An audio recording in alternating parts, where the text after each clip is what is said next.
You're tapped into another TKK exclusive, bringing you the hottest stories, talent, products, and entertainment from communities all around the world, just like you. This is another Cul-de-sac Crew exclusive. Hey everyone, it is Elena Charis from the Cul-de-sac Crew, bringing you a new TKK exclusive. And today joining me is a artist, he is a musician, he is a songwriter as well. Please welcome Jade Ring to the show.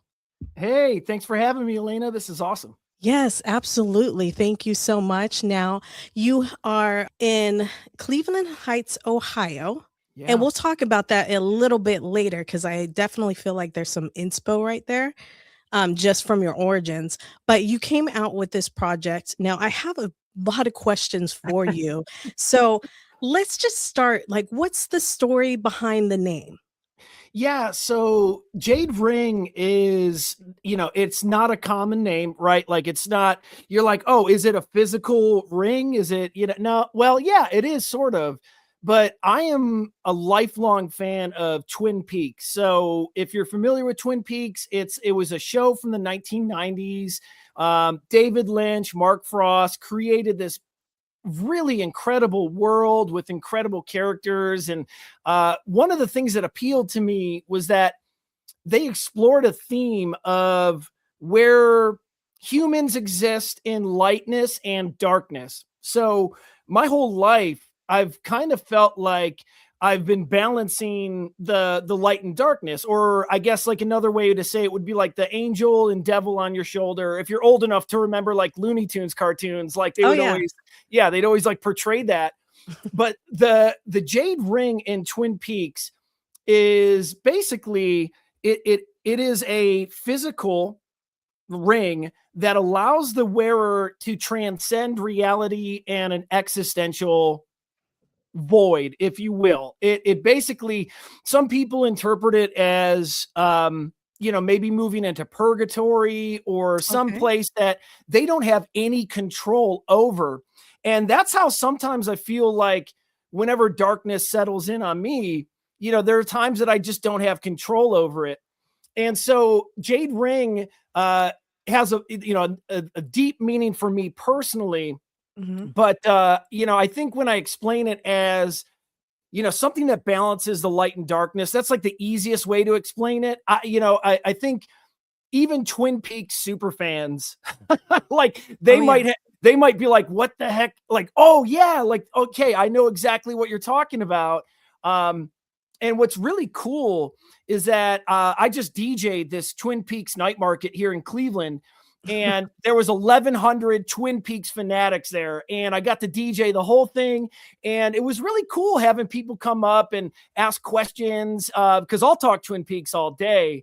But yeah, it was something I guess I came up with, maybe a decade ago, because I'm a like prolific like notebook writer. Like I guess I just like tangible stuff, and as an artist, I'm constantly like scribbling ideas, lyrics, like drawing different things. And yeah, maybe like 10 years ago, I said, oh, it'd be really cool if I did like a project called Jade Ring, because it's just a very unique name. No other band out there has it, and it has that special meaning for me. Twin Peaks, duality, light, darkness, the whole deal. So yeah. I like it.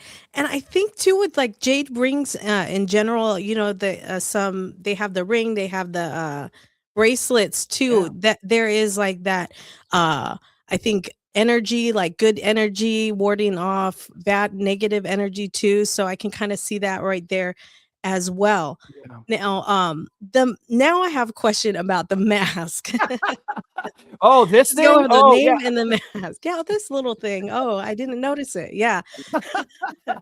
Yeah. So when did you come up with this mask? I was kind of doing some research about you, and I said I introduced you as a musician because I read that you were in a band prior. So did you have a mask? Oh yeah, great question. It is interesting. It's funny. I just did an interview at a local coffee shop here, and I told the interviewer, I was like, listen, like I'm going to put on a mask. Like, if that makes you uncomfortable, I get it. But like, I think the first part is I've been a musician going on a quarter of a century. So like almost 25 years, I've been performing, writing music. I am in my 40s. I don't wear the mask because I'm trying to hide my age. Like, I own it. Like, I'm definitely like, I'm in my 40s. 80s babies. Come Yeah, on, yo. that's right. I'm an elder millennial. I'm proud of it. But yes, I have been performing for a very long time. And, early on, I'm talking like pre-social media, I was touring the country by calling people on a corded house phone across the country, be like, yo, I'm in this punk band, like, book us. I know you've never heard us before. And like, there's no way to listen to us, but just trust me. So I did that for years. But then when social media kicked up, I was in I guess a somewhat popular band. I guess I could say that. I was lead singer, guitarist for a band in the early days of screamo and the early days of nu metal. And what happened was that coincided with the rise of social media. And I'm talking like Friendster, MySpace. Yep. So MySpace, right. And what happened was I started getting stalkers very early on. And a lot of the behaviors like made me really uncomfortable. And I'm already kind of like a reclusive or private type person. And early on, I realized that, wow, social media can just put you in front of any stranger. And, you never know what you're going to experience. After that band, I moved into pretty notable, like, independent rock band called The Missing, which is a band that I started in Cleveland. And boy, we've done everything from Vans Warped Tour. We've played with, I promise, if anyone listens to like alternative punk rock and roll, we've probably opened for your favorite bands. But we never signed a deal. I'm like fiercely independent DIY. I like to be in control of my message and my voice. And I don't feel like music should be a commodity, which is, again, for better or worse, I don't know. But I can look back fondly and say, like, I didn't sell out, which that's my punk rock roots and whatnot. But, I did not have a mask for 23 out of the 24 years. I did not wear a mask. I have worn masks, but for fun. I am actively playing in a band right now, and it's called ZUP. It's ZUP, which is like a hip hop pop band. Pretty much like, this is music that you could put on at any barbecue and people are just going to vibe out to it. So I play bass for ZUP. And my first couple of years, I didn't wear a mask.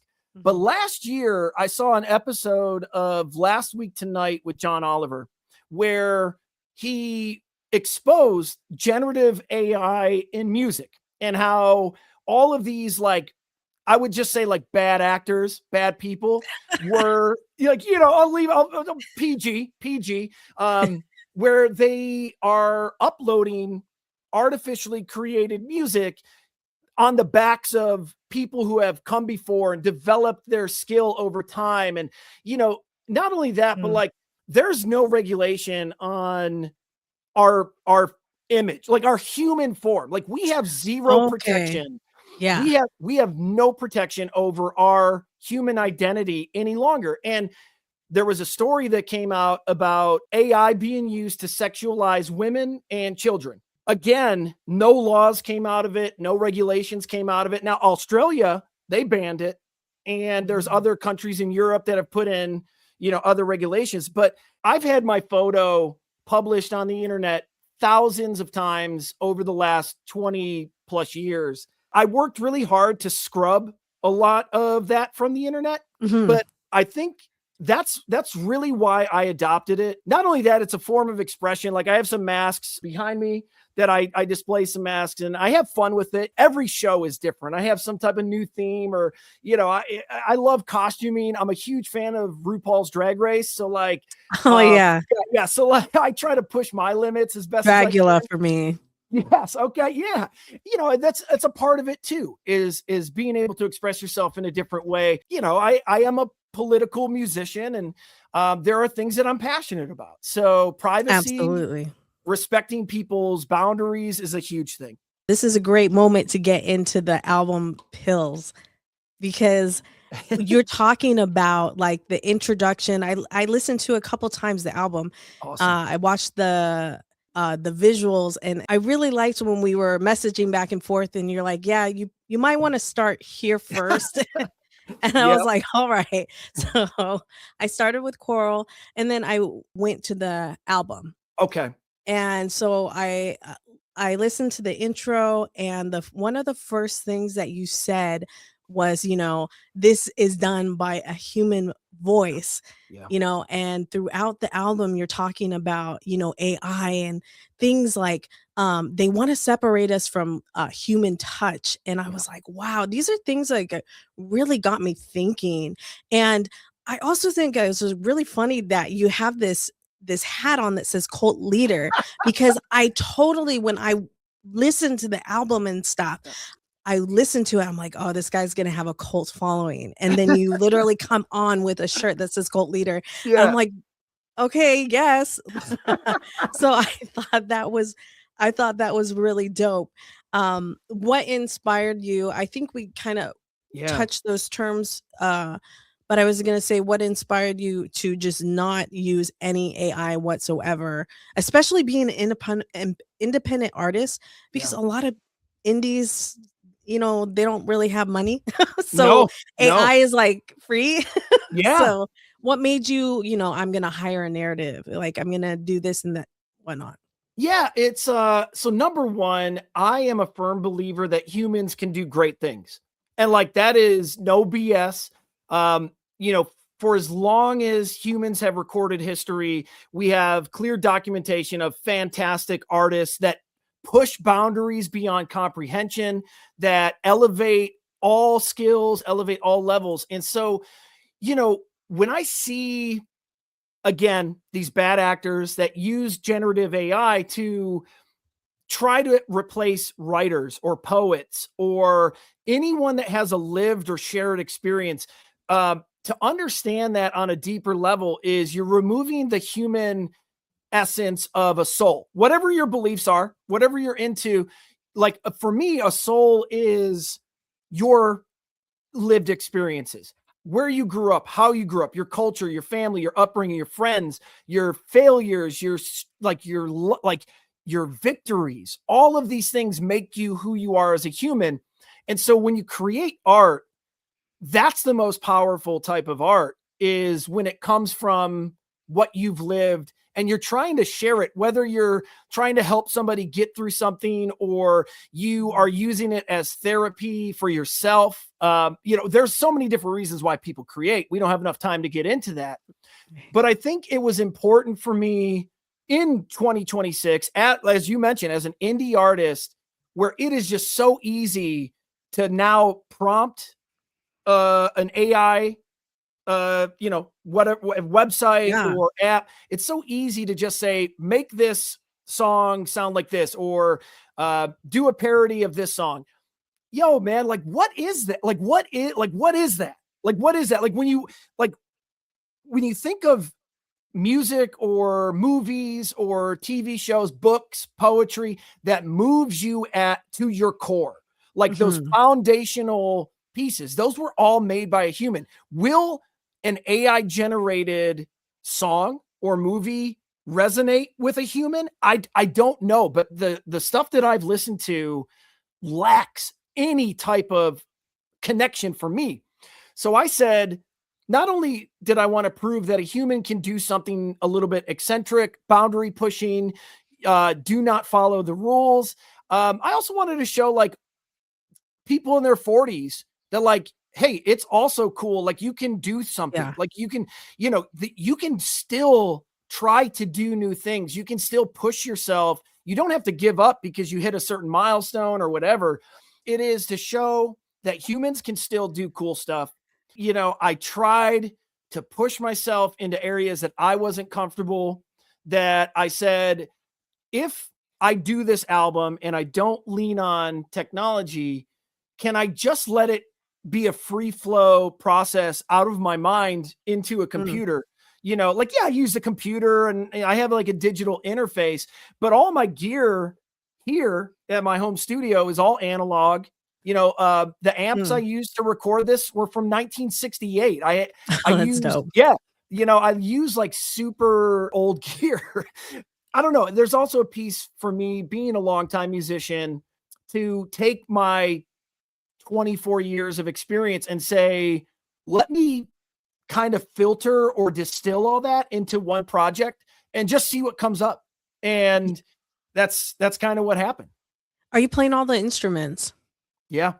Oh, that's dope. Yeah. That's really dope. Yeah. And anything I couldn't play or anything that I couldn't get it, like I didn't have access to, what I would do is I would go to, and for those that don't know this, you can go to the Library of Congress website where they have tens and tens of thousands of free use audio samples. So on Pills, I probably have a collective like 20 to 30 samples that I pulled from the Library of Congress, Oh, which that's is like, awesome. again, free use, but it kind of fit like, oh, I wrote this part in this key. It's at this, this tempo. Wow. Oh, this sounds really good. It's a lot of experimentation, but bottom line is every sound on the album is authentic to either a human or produced with a human touch. That's what's up. Yeah, I love that. I think it's really neat. I was listening to your song, so I might say this wrong. Brash. Oh yeah, brash. Yeah.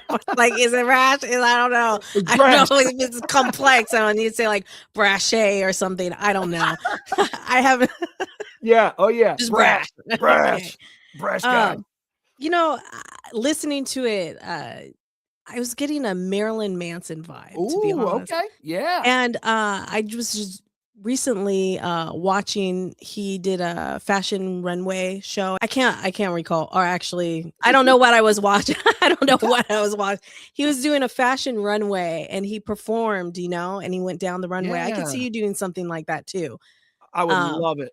But I was getting, Manson vibes when I was listening to this. And so I looked up Manson and, Marilyn Manson, and he's from Ohio, Canton.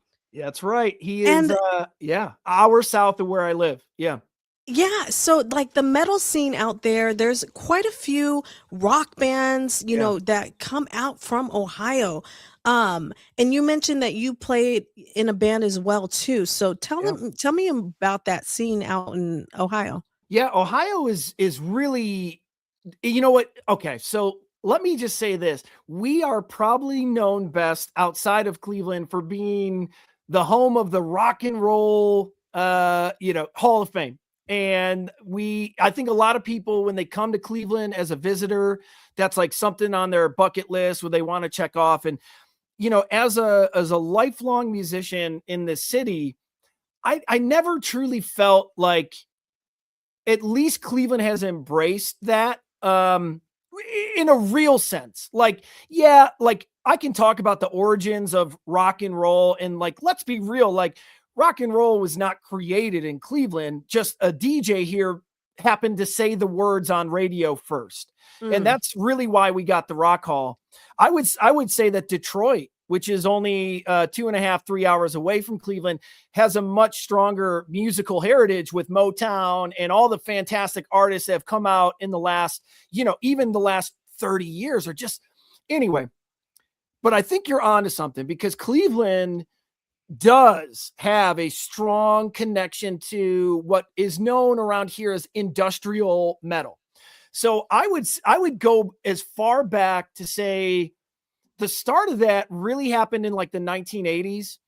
Okay. There was a strong scene of like boundary pushing synth wave. So like new wave type, like a lot of synthesizers. There was a lot of that going on in Cleveland, but at the time it was so new, they didn't know how to classify it.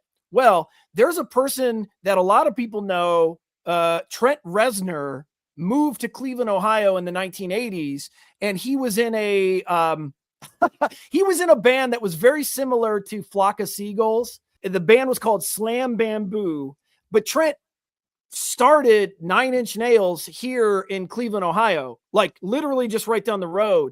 The first print shop that I ever worked for as a teenager printed all the early Nine Inch Nails merch. So as a kid, I like knew all about that history. And yeah, of course, like Marilyn Manson comes out in the early 90s and everyone goes, oh, that dude's from Canton. And then there was a band that I grew up with. So like mid 90s, they're called Mushroomhead. They are, they're a nationally known metal band. They were really popular late 90s. They're still around today, but it's not the same. There's all different members.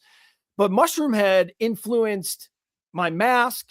They famously were a costume band before Slipknot. Not that not trying to ruffle any feathers. I'm not trying to do any controversy. They did their own thing. But, this band Mushroomhead, which was like the most popular metal band in Cleveland, I grew up in the same hometown. And as a teenager, they took me under their wing. And that's how I've been playing music since I was 16.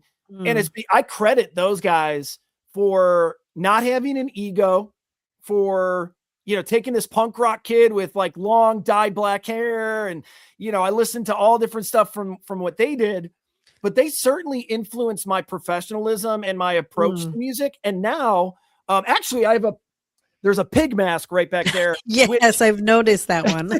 So that is actually, I dressed up as one of the Mushroomhead members who had the greatest impact on me, who was also their bass player. His name is Jack Kilcoyne, but Mushroomhead fans know him as Pig Venus. I get it. But like I did a full replica of his costume from 1996 because that was my indoctrination to the Cleveland metal scene.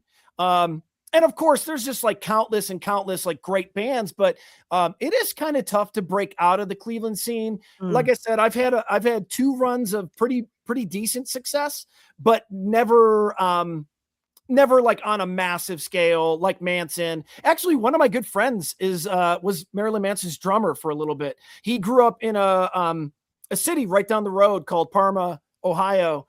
If you had one song that the listeners had to listen to, like what song would that be and why? I respect your channel. So like, I'm not going to get in too deep, but like, I'm very angry with a lot of things going on. And if you watch my lyric video for Coral, you'll probably get a gist of where I'm coming from. But like, I think there's some systematic concerns that people need to start waking up to and start thinking about. I think there's so many, again, I got to catch myself. I think that if people start speaking freely about what concerns them and what bothers them, I think we'll discover that we have a lot more common ground than identity politics wants you to believe. And I tried to write a little bit about it in a way that kind of touches the surface. So if somebody wants to learn a little bit more about this, like maybe they'll dive into it. Maybe they'll reach out to me. You can always reach out to me. I'll talk with you. But I think I have a lot of people in my circle that don't have the same beliefs as me. And I find it difficult to maybe have a conversation because either they're unwilling or unable to. Yeah. And so through music, that's how I can maybe reach them and other people that might be like-minded. So, yeah.